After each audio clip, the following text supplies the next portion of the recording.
Graça e paz, meus irmãos e irmãs, seja bem-vindo a mais uma Escola Bíblica Virtual. Estamos estudando uma série que tem por título A Consumação dos Séculos, que é uma referência a uma palavra de Jesus no finalzinho do texto de Mateus, quando Jesus está se despedindo dos seus discípulos, dizendo que estaria conosco até a consumação dos séculos. E o que vai acontecer até a consumação dos séculos? Essa é a dúvida que muitos crentes têm, sobre os eventos, os sinais e todas as coisas que compõem esse tempo do fim, até que Jesus venha. E é nisso que nós vamos estar trabalhando nessa série.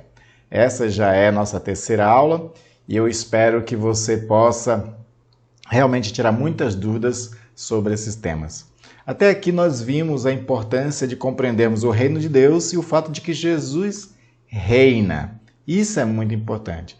Cristo já reina e a sua igreja está em missão no mundo. Ela tem a missão de expandir o reino de Deus, expandir o evangelho para que o reinado de Jesus aumente sobre o maior número de pessoas possíveis. E Jesus reina justamente na vida daqueles que têm fé nele, naqueles que seguem a sua palavra, que são obedientes. Isso nós vimos na última aula. E enquanto a igreja está em missão, ela vai passar por muitas situações do mundo, muitos revés, Desde a sua instalação, a igreja já começa a sofrer perseguição.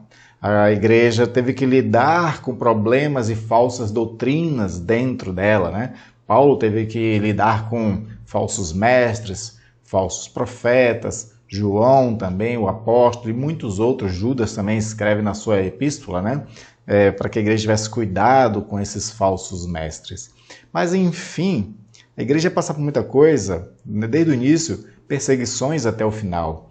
Então, diante de todas essas questões que a igreja vai enfrentar, algumas delas têm muito a ver com o que acontece dentro dela. Por exemplo, a igreja vai passar por coisas que o mundo vai impor para ela, com perseguição, por exemplo. Mas tem coisas que a igreja dentro dela vai passar por também, a qual ela tem a tarefa de ser vigilante, de ser cuidadosa, de estar buscando a direção de Deus, para viver segundo a palavra de Deus e cumprir bem a sua missão no mundo. Então, entre essas muitas coisas que a igreja vai enfrentar, ela vai enfrentar, por exemplo, a apostasia, e nós vamos já ver o que é isso. Ela vai enfrentar o anticristo, Até que a vinda de Jesus aconteça, a igreja vai passar por grandes tribulações. Então, são muitos os eventos que ainda vão acontecer com a igreja deve estar atenta. E existe no meio da igreja do Senhor temores, incompreensões a respeito desses eventos até que Jesus venha. E aí nós vamos ler um texto que vai ser a base para a nossa reflexão de hoje, que é baseado em 2 Tessalonicenses capítulo 2. Eu vou ler esse texto, você vai acompanhar comigo aqui e nós vamos devagarzinho falando desses eventos todos que vão acontecer. Nós vamos começar hoje falando sobre a apostasia da igreja e nós vamos entender isso. Então convido você a ler comigo essa passagem de 2 Tessalonicenses capítulo 2 a partir do versículo 1. Paulo diz à igreja o seguinte: Irmãos, quanto à vinda de nosso Senhor Jesus Cristo e o nosso reencontro com Ele, rogamos a vocês que não se deixem abalar nem alarmar tão facilmente, quer por profecia, quer por palavra, quer por carta supostamente vinda de nós, como se o dia do Senhor já tivesse chegado. Não deixe que ninguém os engane de modo algum. Antes daquele dia virá a apostasia, e então será revelado o homem do pecado, o filho da perdição. Este se opõe e se exalta acima de tudo que se chama Deus ou é objeto de adoração, a ponto de se assentar no santuário de Deus, proclamando que ele mesmo é Deus. Não se lembram de quando eu ainda estava com vocês, costumava lhes falar essas coisas? E agora vocês sabem o que está detendo, para que ele seja revelado no seu devido tempo. A verdade é que o mistério da iniquidade já está em ação, restando apenas que seja afastado aquele que agora o detém. Então será revelado o perverso, a quem o Senhor Jesus matará com o sopro de sua boca e destruirá pela manifestação de sua vinda. A vinda desse perverso é segundo a ação de Satanás, com todo o poder, com sinais e com maravilhas enganadoras.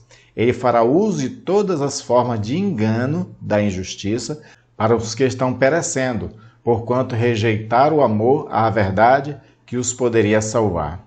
Por essa razão, Deus lhes envia um poder sedutor, a fim de que creiam na mentira, e sejam condenados todos os que não creram na verdade, mas tiveram prazer na injustiça.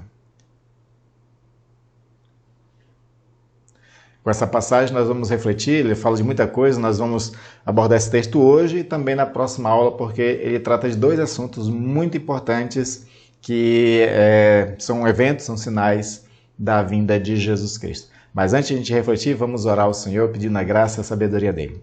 Deus querido e amado, eis o texto, Senhor, a qual nós acabamos de ler, entre muitos outros que também vamos refletir, Senhor.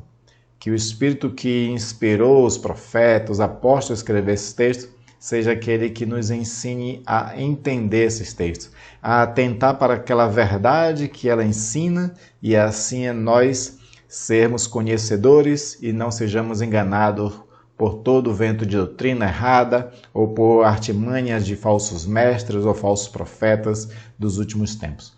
Dá-nos sabedoria e entendimento, Pai. Isso pedimos em nome de Jesus. Amém. Amém.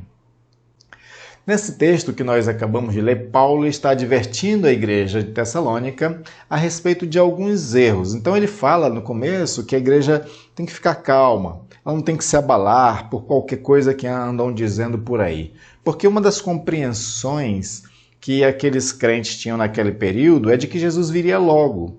Porque todas as profecias do Antigo Testamento, eu já falei isso um pouco para vocês, né? As profecias do Antigo Testamento falavam a respeito de eventos do fim dos tempos.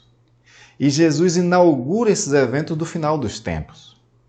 O problema é que o final dos tempos na Bíblia, que parece que para nós é um momento rápido, breve, para nós está durando 2000 anos. Não é aquela compreensão muito ensinada, né, a respeito de que um dia para Deus é como 1000 anos é como um dia, e de fato.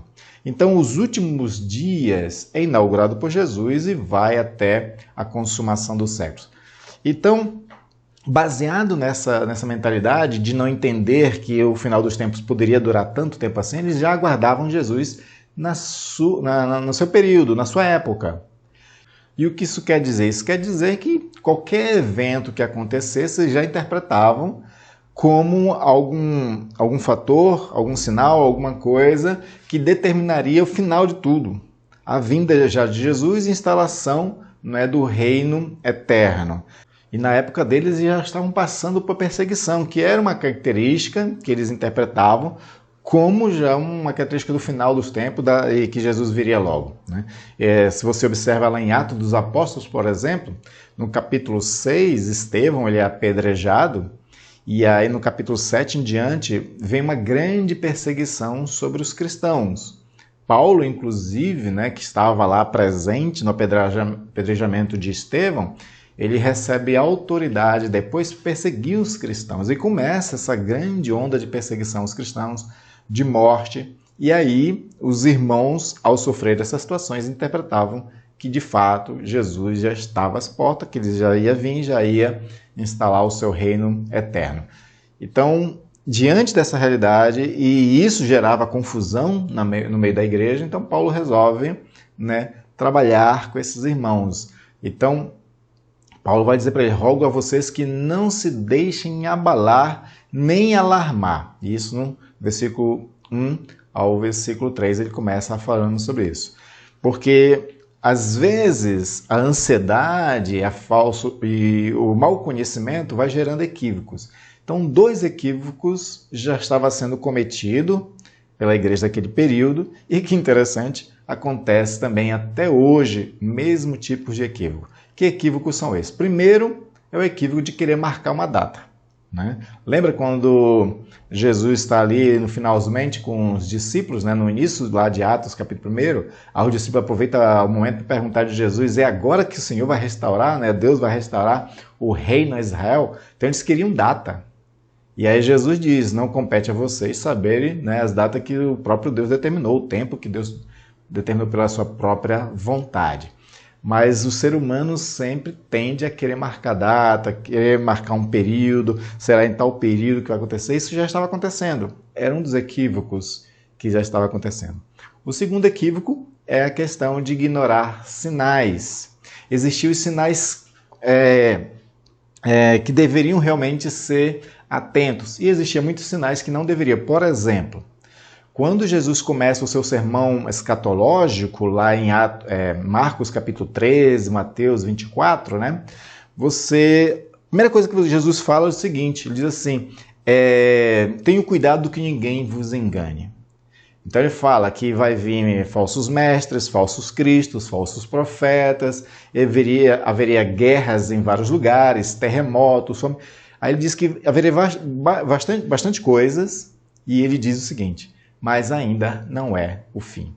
Então as pessoas começaram a entender, né, erroneamente, de que algumas coisas acontecessem era sinal da vinda de Jesus. E Jesus está dizendo que não, né, que certos sinais não é um anúncio da sua vinda, né? Sobre guerras, terremotos, todas essas coisas.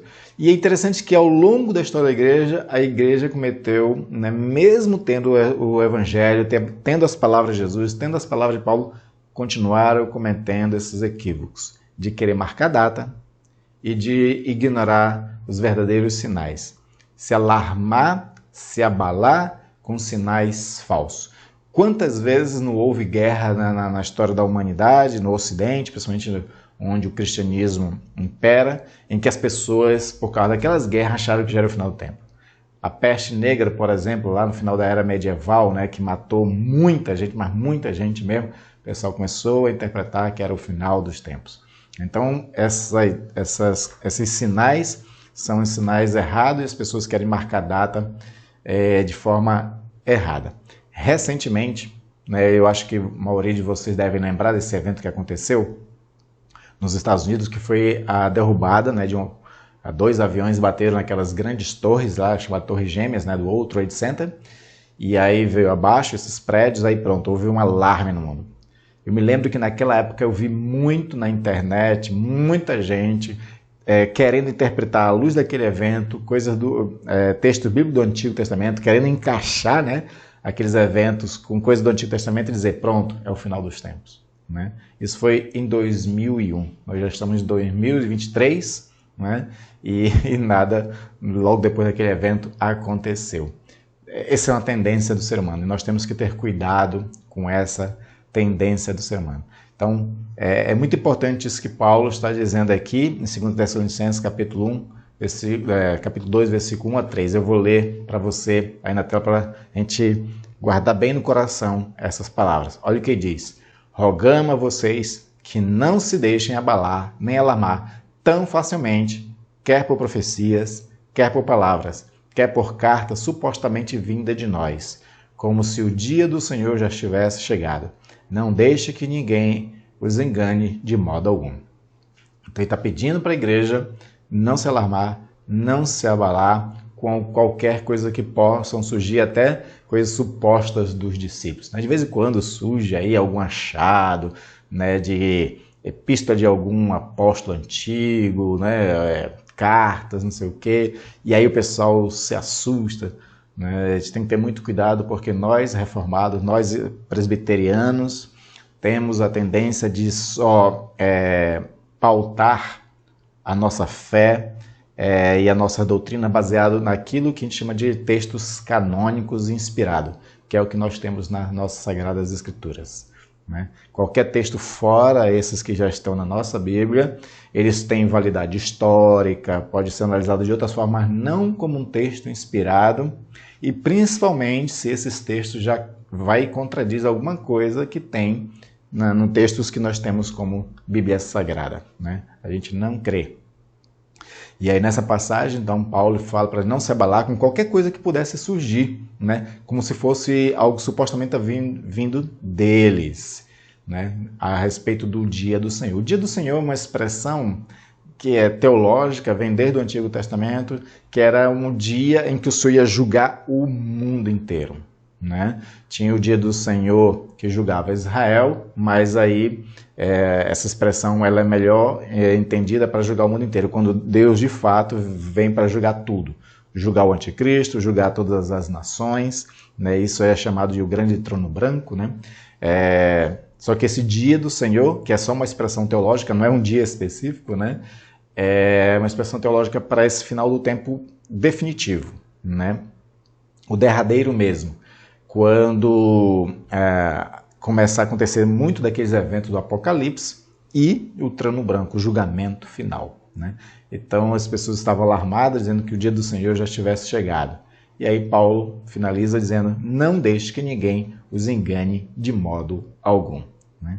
Então essa era a questão que Paulo começa falando para a igreja de Tessalônica, que serve para nós hoje, de a gente não cometer esses mesmos equívocos de marcar datas e ignorar os sinais. E aí, Paulo vai, para não deixar as pessoas no escuro, né, mostrar os sinais. Os sinais que a gente realmente deve atentar e não ignorar. Se a igreja, ao longo da história, ignorou os sinais verdadeiros e ficou só prestando sinais errados, mesmo porque os verdadeiros sinais ainda não aconteceram completamente, né? Eles têm indícios de acontecimentos, mas ainda não aconteceu completamente, né? Aqueles sinais definitivos da vinda de Jesus. Como não aconteceu, então as pessoas foram se agarrando a vários outros sinais, né? Pela ansiedade, por muitas outras coisas, né? Medo. E aí então Paulo descreve de fato quais são os sinais. E nesse texto que nós lemos aqui, ele coloca 2 importantes sinais. A apostasia da igreja, que é o tema dessa lição, e o tema da próxima lição, que é o aparecimento do anticristo. Esses 2 sinais são os sinais que a gente tem que estar mais atentos, porque quando esses sinais acontecerem de forma definitiva, aí sim, nós podemos começar a olhar para o alto, né, como Paulo diz nas suas outras epístolas, né, para esperar a vinda do Senhor, né, aguardando a vinda do Senhor. Então, eu vou ler aqui 2 Tessalonicenses 2:3, onde ele já fala desses 2 sinais. Ele diz lá, antes daquele dia virá a apostasia, e então será revelado o homem do pecado, o filho da perdição. Ele coloca como 2 eventos próximos, que um gera o outro, não é? Então, isso é importante para nós entendermos. Um evento gera o outro, eles estão interligados. Esses 2 eventos, a apostasia da igreja e o aparecimento do anticristo. Mas nós vamos estudar aqui eles separados para poder a gente dialogar melhor com cada um desses sinais, né? Então esse é um sinal que de fato nós temos que estar prestando atenção. Guerras, rumores de guerra, terremotos em vários lugares, fome, peste, isso acontece quase sempre em toda a história da humanidade, né? Alguns até, né, querem enfatizar essa questão assim, mas o número de terremotos aumentou muito na nossa era, que não sei o que e tal. Se Jesus disse que terremotos não é o sinal definitivo, que a gente não tem que ficar com medo e nem ser enganado por ninguém, né, a respeito de terremoto, tanto faz se ele aumentou ou se diminuiu, tanto faz, né? Por quê? Porque esses são os sinais enganadores. São os sinais que os falsos profetas se aproveitam para poder alarmar as pessoas, né? E o verdadeiro sinal que tanto Jesus quanto Paulo e os outros apóstolos colocam, que o mais importante para a gente realmente prestar atenção, porque eles são interligados e eles são os definitivos, né? É a apostasia da igreja e a vinda ou o aparecimento do anticristo, né? Então, falando sobre a apostasia, que é o nosso tema de hoje, o que quer dizer apostasia? Apostasia, ela tem vários significados, mas geralmente ela é interpretada como queda, como rebelião, como afastamento, né? E aí, pensando na apostasia a qual Paulo se refere, então a gente vai entender que a apostasia é a culminação da rebelião contra a verdade, que já começou, pois o ministério da iniquidade opera no mundo. E aí eu peguei esse texto de 2 Tessalonicenses 2:7 que mostra isso. Lá Paulo diz o seguinte, a verdade é que o mistério da iniquidade já está em ação, né? Então, existe um ministério, ou mistério da iniquidade, que é para conduzir as pessoas ao erro, né? Então esse mistério da iniquidade já impera porque o mundo já é maligno, o diabo vai sempre tentar enganar as pessoas, vai sempre ter falsos mestres, falsos profetas. O problema é que vai chegar um momento na história da igreja, na história da humanidade, em que a igreja vai de fato cair e ser refém, né, desse mistério da iniquidade.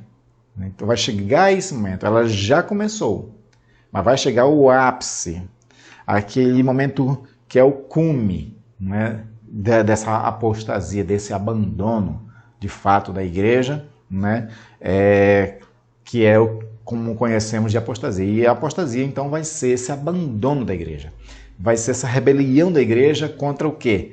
Contra a verdade. E aí é importante a gente entender que é contra a verdade, porque a princípio a igreja pode até achar que ela ainda segue Jesus Cristo. Ela ainda vai ter Jesus ainda como, né, vai ter o nome de Jesus ainda escrito nas suas placas, da sua igreja e tudo. Mas quando você olha para a doutrina, quando você olha para a pregação e para os ensinos, ela já não bate mais com a palavra de Deus. Esse que é o ponto, né? Então Jesus ele usa uma parábola para dizer que no final dos tempos, né, lá no dia do grande julgamento, muitos iam virar-se para Jesus e dizer: mas nós pregamos em teu nome, nós expulsamos demônios em teu nome, nós curamos pessoas em teu nome. E aí Jesus vai dizer: apartai-vos de mim, malditos, porque eu não vos conheço. Essa é a característica das pessoas que serão apóstatas. Elas vão estar na igreja, vão achar que estão, né, servindo a Jesus, mas na verdade se afastaram completamente de Jesus por pregar mentiras, por pregar o erro, o engano, sendo na verdade instrumento de Satanás. E aí nós vamos ver alguns textos que falam sobre essa questão da apostasia, do que caracteriza a apostasia. Por exemplo, Jesus, lá em Mateus 24, versículo 10 a 13, olha só o que Jesus diz. Diz assim: naquele tempo, muitos ficarão escandalizados, trairão e odiarão uns aos outros, e numerosos falsos profetas surgirão e enganarão a muitos. Devido ao aumento da maldade, o amor de muitos esfriará, mas aquele que perseverar até o fim será salvo. Então Jesus fala daquele tempo, que é esse final, né, de fato, quando começar a apostasia, muitos ficarão escandalizados. Uma das mensagens que escandaliza hoje, por exemplo, é a mensagem da graça de Deus, né? A graça de Deus, pelo que ela representa, ela é uma mensagem escandalizadora para aqueles que são legalistas, para aqueles que são fundamentalistas, ultraconservadores, né? Mas também a mensagem pode ser escandalizada por aqueles que também são libertários demais, aqueles que já interpretam a Bíblia como um livro qualquer, não é só um livro de moral, né? E aí eu estou me referindo à teologia liberal que teve lá no final do século XIX, início do século XX, que hoje essa teologia ela não existe mais como ela nasceu, mas existem resquícios dessas teologias, né? E aí são aqueles que usam de certa liberdade para viver em libertinagem. Então são os extremos, né? Tem aqueles que são ultrafundamentalistas, que são mais parecidos com os fariseus, a qual Jesus criticava, e aqueles ultraliberais, muito que afrouxam demais, digamos assim, a interpretação bíblica para viver de qualquer jeito. Então o 8 e 80 é um grande perigo, né? A sã doutrina, ela busca o equilíbrio na compreensão dos textos sagrados, entendendo que nós somos chamados à liberdade, mas uma liberdade comprometida, uma liberdade com responsabilidade, porque nós temos que espelhar o caráter de Cristo no mundo. E ter o caráter de Cristo não é viver nem na libertinagem, nem viver como um fariseu, né? Espelhar o caráter de Cristo é valorizar a Sagrada Escritura, é valorizar a verdade ensinada por Deus em amor, né? E aí tem todo um aspecto que tem que ser observado isso, e a gente compreende muito bem esses aspectos que devem ser observados no Sermão da Montanha, por exemplo, né? Ali está muito bem descrito, é um grande resumo do que Deus espera dessa igreja que anda na verdade, que anda na doutrina. Então Jesus está falando que as pessoas vão odiar, né, essa verdade. Ficarão escandalizados, odiarão e odiarão uns aos outros. E interessante, né, que o mundo está muito violento, mas a igreja também está violenta. A igreja se odeia, né? Certas denominações se consideram melhor do que outras dominações. Nós temos pregadores aí televisivos e que usam a internet só para falar mal de outros ministérios. Eu concordo que nós temos que combater o erro, combater a heresia, mas combater a outra igreja só porque a outra igreja pensa diferente, ou que a outra igreja é uma concorrente, porque hoje está nisso, né? Parece que as igrejas são concorrentes uma das outras. Então isso não leva a nada, né? E eu estou me referindo aqui a guerras entre irmãos, por exemplo, arminianos e calvinistas. Eu já vi discussões num nível que não reflete o caráter de Cristo, dessas discussões entre calvinistas e arminianos. Então a gente tem que ter cuidado com essa questão, porque esse ódio, essa guerra entre irmãos, cai dentro disso que Jesus está dizendo aqui. Trairão e odiarão uns aos outros. E nesse meio surgem os falsos profetas que surgirão e enganarão a muitos, como Jesus está dizendo, né? E aí a maldade crescendo no meio da igreja, o amor esfria, onde as pessoas se tornam intolerantes. Isso é uma característica de uma igreja apóstata. Uma igreja que é intolerante, uma igreja que perdeu o primeiro amor, não só para com Deus, mas perdeu o amor para com os outros. E o pior é que alguns perdeu o amor um para com os outros, se tornou intolerante um para com os outros, legalistas um para com os outros, com a desculpa de que está amando a Deus. Por amar a Deus, se torna fervoroso, se torna rígido contra os seus próprios irmãos, querendo condenar todo mundo. E Jesus, como eu falei no Sermão da Montanha, que espelha muito bem o que ele espera de nós, o Sermão da Montanha fala que a gente não deve julgar o irmão, né?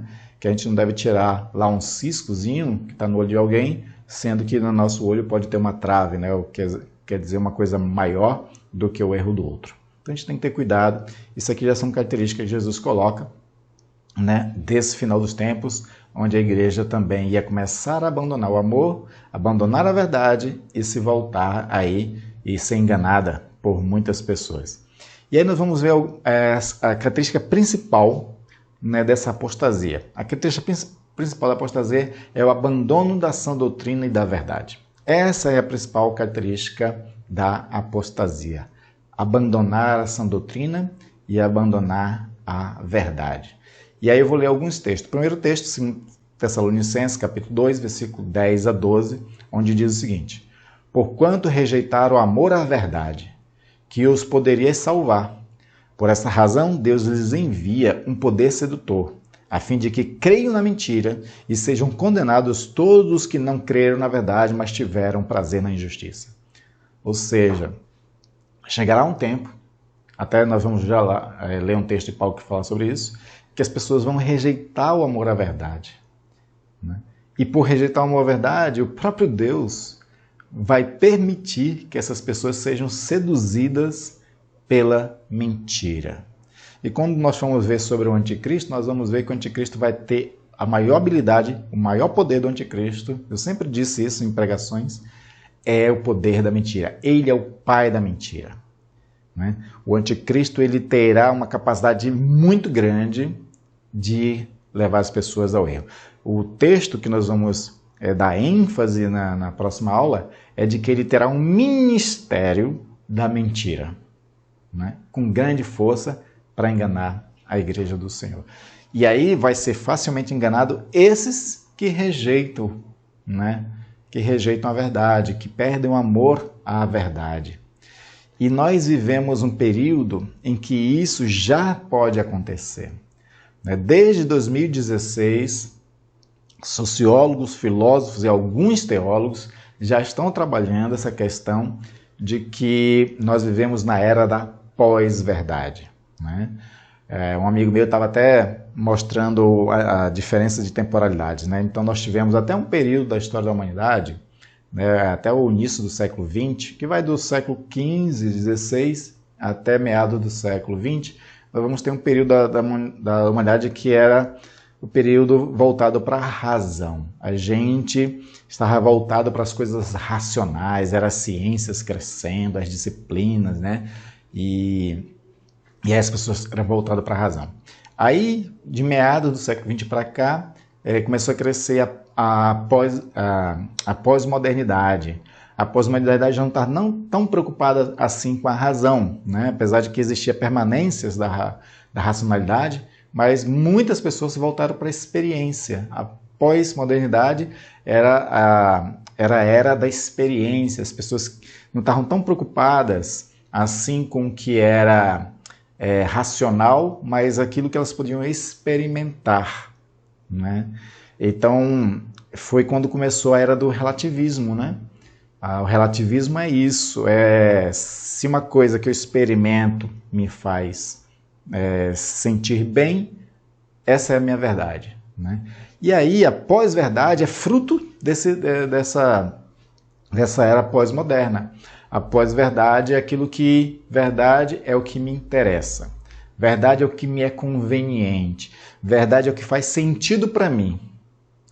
E aí, por conta da pós-verdade, nós vemos nas redes sociais, né, essa questão das pessoas postando mentiras que para elas aceitam como verdade, porque lhe é conveniente a sua forma de pensar, a sua ideologia.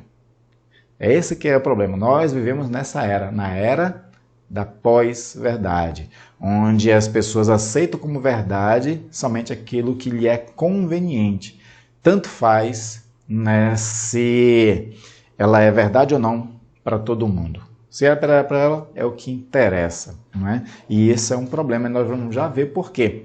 E aí, Paulo, ele trazendo para nós essa compreensão, né, de que ia chegar esse tempo de um ministério da mentira, onde as pessoas iam abandonar o amor à verdade. Paulo acrescenta a Timóteo, 1 Timóteo 4, 1 e 2, o seguinte: o Espírito diz claramente que nos últimos tempos alguns abandonaram a fé e seguirão espíritos enganadores e doutrinas de demônios.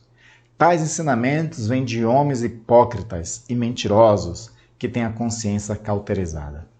Esse texto é claro demais, onde Paulo coloca essa questão para nós, de que no final dos tempos, a igreja, não é o mundo, é a igreja. A igreja abandonaria a fé. E quando Paulo fala que abandonar a fé, não é só a fé em Jesus Cristo, porque essa até as pessoas não vão continuar. Mas Paulo em alguns momentos, e esse caso aqui é um desses momentos, que Paulo usa a fé como um conjunto de doutrina. Então, quando ele fala a fé que nós recebemos dos nossos pais, ele está se referindo à tradição, se referindo aos textos sagrados, se referindo às doutrinas recebidas, né? Então, quando a avó e a mãe de Timóteo passa a fé para ele, ela está passando um conjunto de doutrinas, de compreensões. Não é isso que ele quer dizer. Então, nos últimos tempos, as pessoas abandonaram a fé. E aí, para você ver que essa fé tem uma referência às Sagradas Escrituras, à verdade e às doutrinas, ele diz assim que essas pessoas seguirão espíritos enganadores e doutrinas de demônio. Se eu abandono a fé doutrinária correta, eu me volto para as doutrinas de demônios, né? Doutrinas que são ensinadas por aí, que são muito divulgadas pelas mídias, seja televisão, seja filme, seja internet, e nós somos bombardeados hoje com mentiras, nós somos bombardeados com doutrinas de demônios, muita coisa que vai contra a fé cristã está sendo ensinada, né? As crianças estão sendo ensinadas através de filmes, desenhos, com coisas relacionadas a doutrinas de demônios.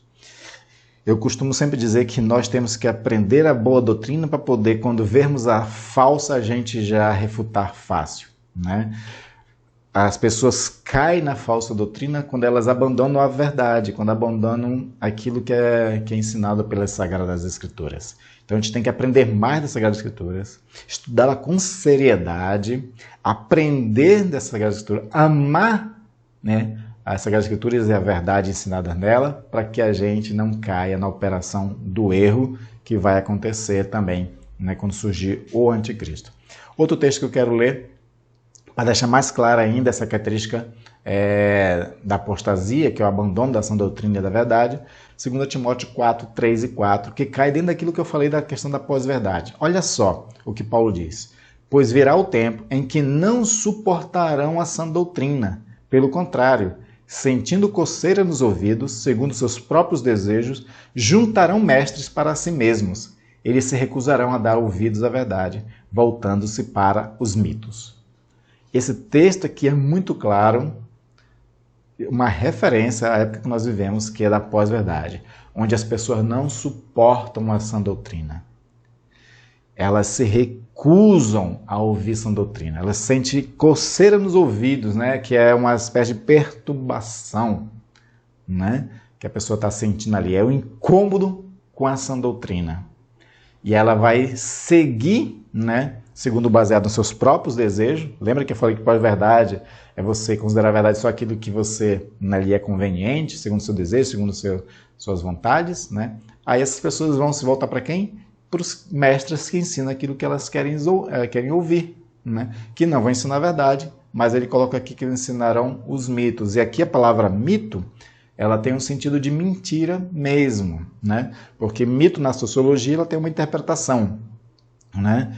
Que é uma visão de mundo. Aqui, mito quer dizer mentira mesmo. Então as pessoas vão ensinar mentiras convenientes para as pessoas que não querem a verdade.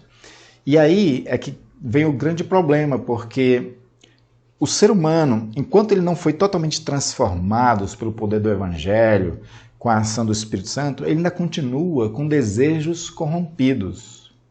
Eu já falei em várias aulas aqui, citando de vez em quando o Agostinho, por exemplo, onde Agostinho fala sobre isso, né, de que nós temos um desejo corrompido, até que sejamos transformados completamente. E esses desejos corrompidos levam a gente a querer coisas que é contra a palavra de Deus. São coisas para atender a nossa vaidade, para atender a nossa ganância, para atender o nosso lado egoísta, para atender nossa sensualidade, para atender várias coisas de uma natureza ainda corrompida que está em processo de transformação. E se nós damos margem para essas coisas, aí nós vamos se alegrar, se satisfazer de ser alimentados por aqueles que preenchem esses desejos corrompidos com mentiras. Esse que é o problema. Por isso que Jesus, quando chama as pessoas para segui-lo, ele diz: negue-se a si mesmo, negue seus desejos. Porque enquanto não negarmos esses desejos corrompidos, vamos nos satisfazer com as mentiras que satisfazem esses desejos. Negar os nossos desejos faz com que a gente esteja aberto a ouvir a verdade. Verdade que às vezes é dura, verdade que vai contra a gente mesmo, né? Isso que eu gosto muito nas Sagradas Escrituras, essa questão de que as Sagradas Escrituras ela revela de fato quem nós somos. E ela nos confronta os nossos desejos, confronta nossas paixões pecadoras. Né? A Bíblia não passa a mão, né? E nem esconde nada. Tanto que ela revela, por exemplo, o erro de muitos homens das Sagradas Escrituras, grandes homens, né? Que passaram por esse mundo, que tiveram fé em Deus, né? Erros, por exemplo, que Moisés cometeu, erros que Davi cometeu, erros que Salomão cometeu, erros que vários cometeram. Ela revela porque ela não está preocupada em passar a mão na cabeça de ninguém. Ela está preocupada em nos transformar. Só que só está aberto à transformação aquele, né, que ama a verdade, que nega-se a si mesmo, que aborrece a si mesmo, inclusive. Jesus chega até a dizer em um certo momento, né, que o reino de Deus será conquistado por aqueles que usam de violência. Só que não é uma violência de brutalidade, de coisa. É uma violência contra si mesmo, contra os seus próprios desejos. Paulo fala aos Coríntios, né, eu esmurro meu corpo e o reduzo à servidão. Esmurrar a si mesmo é uma expressão, uma linguagem que ele está usando ali, não de violência pessoal, de se bater, né, mas é uma linguagem para dizer assim, esmurro meu corpo, ou seja, eu não atendo ao desejo do meu corpo. Eu posso sentir dores ao negar aquilo que o meu corpo quer, que a sensualidade quer, para fazer a vontade de Deus. né? Então, no final dos tempos, as pessoas elas vão correr atrás de falsos mestres, porque elas, ainda permeadas das suas paixões corrompidas, elas querem mensagens que afaguem os seus desejos, que confirmem as suas ganâncias. Por exemplo, a teologia da prosperidade, né? Que foi uma teologia que teve uma força, tem ainda uma força muito grande no Brasil, né? A teologia da prosperidade entrou em muitas igrejas hoje. E a teologia da prosperidade é algo muito conveniente para as pessoas gananciosas, para as pessoas que amam o dinheiro, para as pessoas que estão mais preocupadas com a boa vida aqui na terra do que com a vida no céu, né? E Paulo chega a dizer que o amor, né, ao dinheiro, não o dinheiro em si, ele não é bem ou mal, mas o amor ao dinheiro é a raiz de todos os males. E as pessoas acabaram encontrando, nessas pessoas que têm amor ao dinheiro, encontrando igrejas que pregam sobre esse dinheiro, colocam o dinheiro lá em cima como algo realmente que deve, né, ser buscado, e ainda e a teologia faz isso, né, essas teologias, ainda coloca como Deus aquele que é dono do ouro e toda a prata, que vai te dar tudo e você vai ser muito rico, né? Nós temos que ter cuidado. E é claro que eu não vou abordar muito essa questão aqui, porque isso mereceria um estudo só para isso, né? A prosperidade financeira, ela não tem bem ou mal, né? É o amor ao dinheiro que é o problema. É se corromper pelo dinheiro que é o problema.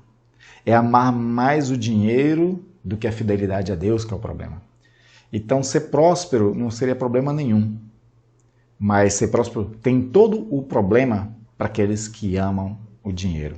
E a teologia da prosperidade é para aqueles que amam o dinheiro. E essas pessoas, elas não estão preocupadas com a verdade bíblica. Essas pessoas não estão preocupadas com a verdade bíblica, estão preocupadas com mensagens que gerem fé de prosperidade. Porque para essas pessoas, prosperidade é sinal de bênção de Deus. E nem sempre é, né? E aí precisava de todo um bom estudo só sobre isso. O fato que nós temos que atentar. Será que as mensagens que eu mais gosto são aquelas que atendem às minhas paixões corrompidas? Essa é uma análise que nós temos que fazer pessoal, né? Pessoal, porque é o indivíduo com Deus. É cada um com Deus. De autoanalisar, como Paulo diz aos Coríntios, né? Examine-se o homem, pois, a si mesmo, né? Ao se examinar, ele perceber, será que as minhas paixões ainda corrompidas, porque nós todos estamos em processo de transformação, elas não estão sendo supridas, alimentadas, essas paixões corrompidas, com mensagens que afaguem esses meus desejos, né? Então, nós temos que atentar para isso. Outra coisa que nós precisamos entender sobre a apostasia é a tendência que as pessoas têm a ela. Interessante. As pessoas têm tendência à apostasia. Olha só o que o Senhor diz lá em Oséias 11:7. Diz assim, porque o meu povo é inclinado a desviar-se de mim, né? No início do capítulo 11, o Senhor começa a dizer assim, Israel, quando era menino, eu amei, com cordas humanas eu atraí, mas quanto mais eu buscava, mais eles se distanciavam. Aí no 7 ele conclui com isso, dizendo, porque o meu povo é inclinado a desviar-se de mim. As pessoas têm tendência à apostasia, têm tendência a abandonar o Senhor, têm tendência a cair da graça do Senhor. E aí eu vou ler mais 2 textos de Paulo aos Gálatas mostrando isso. Lá diz o seguinte em Gálatas 1:6. Admira-me que estejais passando tão depressa daqueles que vos chamou na graça de Cristo para outro evangelho. Ou seja, são pessoas que estão se apostatando do evangelho de Jesus, que estão caindo da graça, né? Com o pretexto de querer obedecer a Deus. Olha só que interessante. Porque nesse caso aqui, essa apostasia aqui, é cair da graça, é abandonar a sã doutrina para se voltar para uma outra doutrina rígida, legalista, baseada no judaísmo e no farisaísmo, né? E os historiadores chegam a uma conclusão muito interessante, que os judaizantes, dentro da igreja, não são judeus. Judaizantes são cristãos que eram gentios e que querem viver como os judeus viviam, obedecendo à lei. né, com toda a sua rigidez, com todo o seu peso, com todo o seu jugo. Jugo a qual Jesus disse, né? Tomai, vinde a mim todos os cansados e sobrecarregados do jugo dos judeus, né? E tomai sobre vós o meu jugo e aprendei de mim que sou manso e humilde de coração. Então essas pessoas estavam caindo da graça, saindo estavam apostatando do jugo de Jesus Cristo para um outro jugo com o pretexto de ser mais obediente, né? Então a apostasia ela tem várias facetas, a apostasia, né? Você pode ser um apóstata, né? Até por seguir um outro tipo de doutrina que não está realmente baseada no Evangelho. Esse que é um negócio interessante de nós observarmos. E existe, né, a apostasia de você ir para o totalmente diferente mesmo, né? Sem querer nem obedecer direito a Deus, né? Mas você cria todo um argumento como se estivesse querendo obedecer a Deus, porque a apostasia ela se baseia em doutrina que engana o ser humano, como nós vemos mais acima. O último texto que eu quero ler aqui dessa questão, dessa tendência que o ser humano tem, né, de apostatar, está em Gálatas 5,4. Paulo diz o seguinte: de Cristo vos desligastes, vós que procurais justificar-vos na lei, da graça decaístes. Né? Então, reforçando o texto anterior que eu li, né, essas pessoas apóstatas se desligaram de Jesus e procuram se justificar o quê? Obedecendo a lei. Ou seja, da graça eles caíram, do evangelho eles caíram. Eles não estão vivendo o evangelho, estão vivendo a lei. E pela lei, Paulo em vários textos fala que ninguém será salvo. Né? Então esse é um aspecto que Paulo está ilustrando a tendência das pessoas que facilmente saem. Né? São tendências fáceis das pessoas se voltarem para falsos evangelhos, para falsos ensinos, para doutrinas de demônios até. Né? Paulo diz uma coisa muito interessante lá em Efésios 4, quando ele vai dizer assim que nós temos que crescer a estatura da plenitude de Cristo para a gente não ser menino, porque menino ele vai dizer lá que está sempre em volta e indo para todos os lados de ventos de doutrina.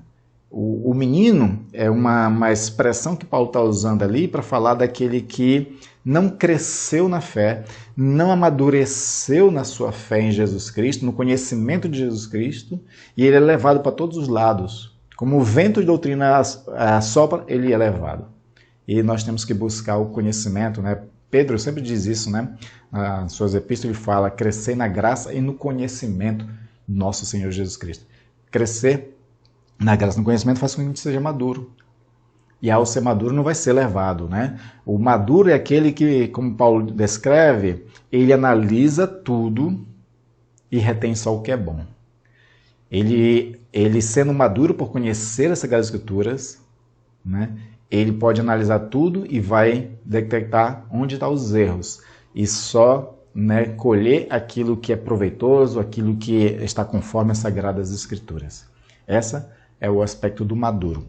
Jesus criticou a igreja não, né? Os fariseus, os escribas, dizendo assim, olha, vocês erram por não conhecer as Escrituras. Nós temos a responsabilidade de conhecermos as Escrituras para nós não cairmos nos erros. E aí, existem as advertências, né? Para que a gente não caia na apostasia. Aí eu vou ler dois textos. O primeiro texto é de Jeremias 2,19, onde o texto diz o seguinte: o seu crime a castigará e a sua rebelião a repreenderá. Compreenda e veja como é mau e amargo abandonar o Senhor, o seu Deus, e não ter temor de mim, diz o soberano, o Senhor dos Exércitos. Então, aqui o Senhor está dizendo que as pessoas devem compreender o quão mau e quão amargo é abandonar o Senhor, se apostatar, abandonar o Senhor com toda a sua verdade, com o seu amor, com tudo que ele representa, né? E aí o segundo texto é de Paulo aos Coríntios, 2 Coríntios 13:5, onde diz o seguinte: examinai-vos a vós mesmos, se realmente estáis na fé. Provai-vos a vós mesmos, ou não reconheceis que Jesus Cristo está em vós, se é que já estáis reprovado. Então Paulo ele nos adverte para que nós venhamos a examinar a nós mesmos, a examinar a nossa fé, para ver se a gente ainda está na sã doutrina. Como é que a gente examina a nossa fé? É aquilo que eu creio baseado nas Escrituras. Se existe divergências entre aquilo que eu creio aquilo que eu gosto com as Sagradas Escrituras, então eu tenho que voltar a estudar as Escrituras, aprender a Sagrada Escritura, para viver as Sagradas Escrituras, amar a verdade e viver na verdade. Né? Isso faz com que eu não viva no erro e nem seja apóstata. E nós, né, cada um individualmente, temos a tarefa pessoal. Isso é responsabilidade pessoal. Vai ter um julgamento muito grande para os falsos mestres e para os mestres em geral. Né? Os apóstolos disseram em suas epístolas que mais duro juízo vai receber os mestres, porque deveriam guiar corretamente o povo.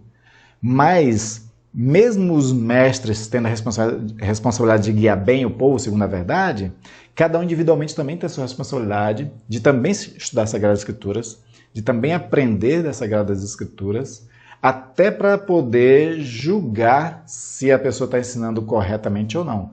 Lembra dos bereanos lá em Atos, né, que é um dos textos mais lembrados a respeito desse assunto, né? Os bereanos, eles estavam ouvindo os apóstolos, mas eles iam lá na Escritura para confirmar se o que estavam dizendo realmente batia com o texto bíblico. Por quê? Porque cada um vai dar conta de si mesmo diante de Deus. E aí, assim como Deus diz, não é, lá em Apocalipse, sai dela, povo meu, né? É como se o Senhor estivesse dizendo aos seus fiéis sair daquela, né? No caso lá é a Babilônia que está se referindo, são tudo linguagem simbólica lá, né? Então, diz assim, sai da Babilônia, povo meu. Nós todos temos a responsabilidade de aprender as Sagradas Escrituras e sair de uma igreja que está ensinando errado. Porque se ela está ensinando errado, ela pode conduzir muitas pessoas ao erro. E a gente não quer permanecer no erro. Né? A gente tem que permanecer na verdade, onde pregue a sã doutrina, que mostre nas Sagradas Escrituras com boa interpretação, né, aquilo que está sendo afirmado. Amém? Então, essas são as advertências. E aí eu quero finalizar nossa aula de hoje com essa passagem de 2 Tessalonicenses 2,13, né, que é um versículo posterior àquele que nós lemos no inicial, onde Paulo termina de uma forma mais amena, né, mais positiva, digamos assim, para a gente, né, se animar também e buscar viver o verdadeiro evangelho para não sermos parte da igreja apóstata dos últimos tempos. Então, Paulo finaliza com esse texto dizendo o seguinte: mas nós devemos sempre dar graças a Deus por vocês, irmãos amados pelo Senhor, porque desde o princípio Deus os escolheu para serem salvos mediante a obra santificadora do Espírito Santo e fé na verdade. E fé na verdade. Então nós, né, devemos dar graças a Deus porque Ele nos chamou, né, nos escolheu para sermos santos, né, por uma obra que o Espírito Santo fez e principalmente para que a gente viva nossa fé na verdade. Amém, queridos? Eu espero que essa aula tenha esclarecido sobre esse sinal importante do final dos tempos, que é um sinal muito claro, né? Se a gente estuda a Sagrada Escritura, dá para perceber a igreja que está se apostatando da fé. E quando muitas igrejas apostatarem da fé, a gente já tem que estar olhando para o alto, porque Jesus já está a portas. Mas tem também um segundo sinal, que é o aparecimento do anticristo, a qual nós vamos ler e estudar, né, na próxima aula. Sobre essa aula, se ficou alguma dúvida, faça pergunta nos comentários que a gente responde na próxima aula. Espero que você tenha aprendido, que Deus abençoe e até a próxima aula.